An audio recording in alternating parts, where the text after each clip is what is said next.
वो धर्मपुरी का साम्राज्य था और उस राज्य का युवराजा प्रतापरुद्र।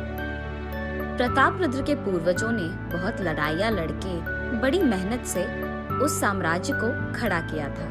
जब प्रतापरुद्र के राजा बनने का समय आया था, वो उस राज्य को कांच की महल की तरह बना दिया था। शत्रु भी राज्य को देख कांप कर डर जाने जैसे उसकी बड़ी सी सेना और बड़े बड़े आयुधों का कर्मागार। प्रतापरुद्र दंड यात्रा के लिए जाता था, लेकिन उसके राज्य पर दंड यात्रा करने अगर कोई आया तो बस मिनटों में युद्ध खत्म हो जाता था। ऐसी रहस्य युद्ध विद्या थी उसकी। ऐसे ही राज्य के विषय में बहुत सावधानी और होशियारी से उस राज्य का निर्माण किया था प्रतापरुद्र के पिता विजयरुद्र ने। प्रतापरुद्र का राज्याभिषेक भी विजयरुद्र ने ही किया था। प्रतापरुद्र बहुत ही दयालु और नेक इंसान था। युद्ध विद्या में और राजनीति में उसका कोई मुकाबला नहीं था।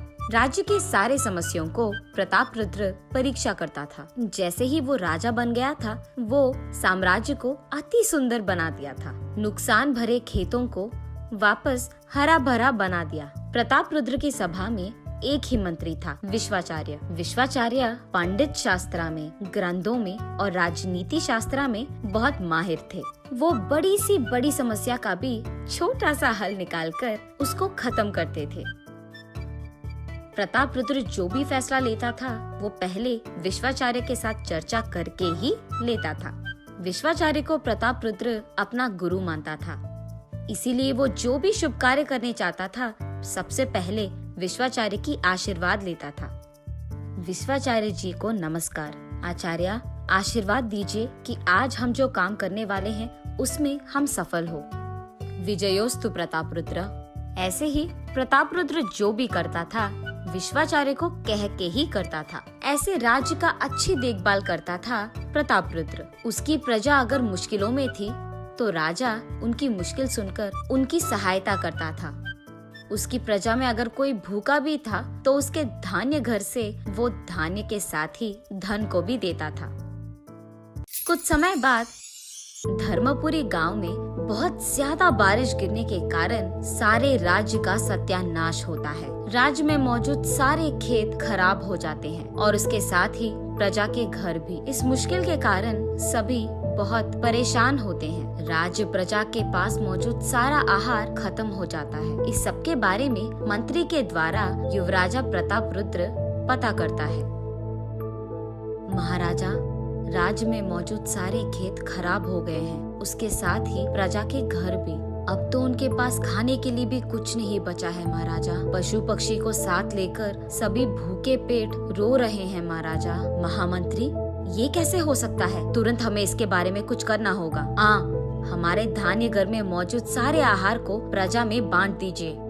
कर तो सकते हैं युवराजा, लेकिन हमारे धान्य घर में मौजूद सारा धान्य को भी थोड़ा थोड़ा करके हमने अगर बांट भी दिया, वो फिर भी हमारे प्रजा में सिर्फ 75% लोगों को ही मिल पाएगा। राज्य में आहार भी नहीं है। अब क्या करेंगे? मंत्री सभा, आप इसका उपाय बोलिए। हमारे पड़ोसी मित्र राजाओं से अगर हमने धान्य का सहाय मांगा है तो मिल पाएगा। राजा, मदद मांगने पर हमारी सहायता वो जरूर करेंगे, लेकिन वहाँ से यहाँ तक खाना पहुँचने के लिए 2 दिन लगेगा। तब तक ये बेचारी प्रजा भूखे तो नहीं रह पाएगा, लेकिन हमारे पास और कोई चारा नहीं है महाराजा। मंत्री की बातें सुनकर प्रतापरुद्र उसके ख्यालों में खो जाता है। कुछ देर बहुत सोचने के बाद ऐसे कहता है, सैनिकों, तुरंत विश्वाचार्य जी को यहाँ लाया जाए। ये आदेश देता है। उसके आदेश के अनुसार ही सैनिक विश्वाचार्य को लेकर सभा पहुँचते हैं। युवराज को प्रणाम। मुझे यहाँ लाया जाने की आवश्यकता क्यों आई है? आचार्य, हमारा राज्य अब बहुत मुश्किलों में है। हमारे राज्य में सिर्फ 75% लोगों को हम खाना दे पा रहे हैं। बाकियों को तो ऐसे भूखे नहीं छोड़ पाएंगे। आपको ही कोई उपाय ढूंढना पड़ेगा विश्वाचार्य। प्रतापरुद्र की बातें सुनकर विश्वाचार्य बहुत सोचता है। सोचने के बाद उसे एक योजना मिलती है। अरे रे, इतनी छोटी सी बात, इसको आप मुझ पर छोड़ दीजिए महाराजा। इसका हल भी मैं ढूंढूंगा और प्रजा की भूख भी मैं ही मिटाऊंगा। मेरे साथ बस 10 सैनिकों को भेज दीजिए। ये कहकर वहाँ से चले जाता है विश्वाचार्य। वहाँ से विश्वाचार्य भूखे प्रजा के पास जाकर ऐसे कहता है, सभी सुनिए, तुम सबके पास जो भी गाय मौजूद है उनका दूध निचोड़कर उसे हमारे राज्य की रसोई के पास लेकर आइए, और ऐसे ही सैनिकों से भी नष्ट हुए गन्ने के खेतों के पास ले जाकर उसे साफ करवा के जमा किए गन्नों से उसका रस निकलवाता है, और उसे भी सैनिक और प्रजा राज्य रसोई में दूध और गन्ने की रस के साथ पहुंच जाते हैं, और उस सबको वहां से भिजा देता है विश्वाचार्य। ये सब लाने के लिए धन्यवाद, लेकिन अब तुम यहाँ से जा सकते हो।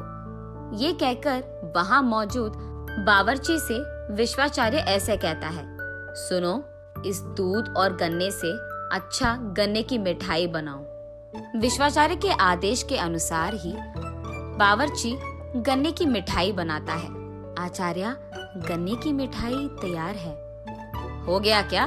ठीक है, अब तुम भी यहाँ से चले जाओ। उस बावर्ची को भी रसोई घर से बाहर भिजाकर विश्वाचार्य उस गन्ने की मिठाई में और थोड़ा गन्ने का रस मिलाता है। रस मिलाकर उस सारी मिठाई को बहुत अच्छी तरह से मिलाकर सैनिकों को वहाँ बुलाता है विश्वाचार्य।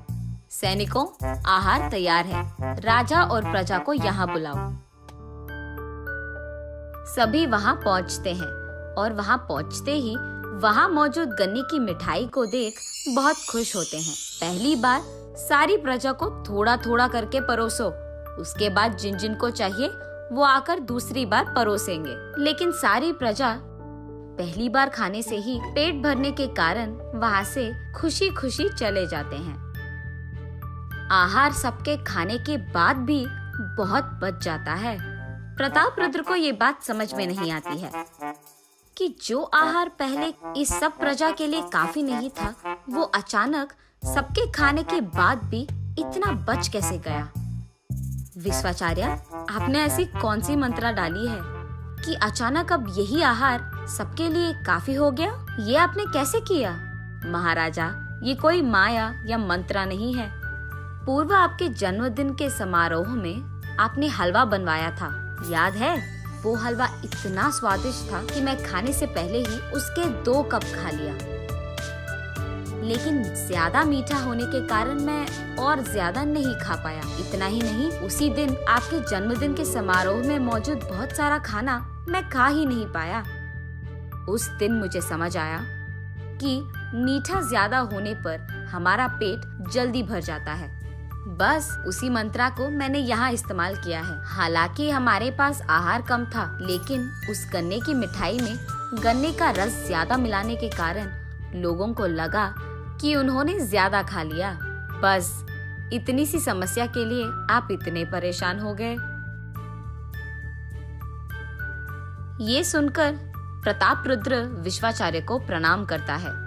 विश्वाचार्य हंसते हुए वहाँ से चले जाता है। उसके बाद आने वाले आपत्ति के बारे में पहले ही सोचकर प्रतापरुद्र ने उनके धान्य कार्यक्रम में कुछ आहार जमा किया था।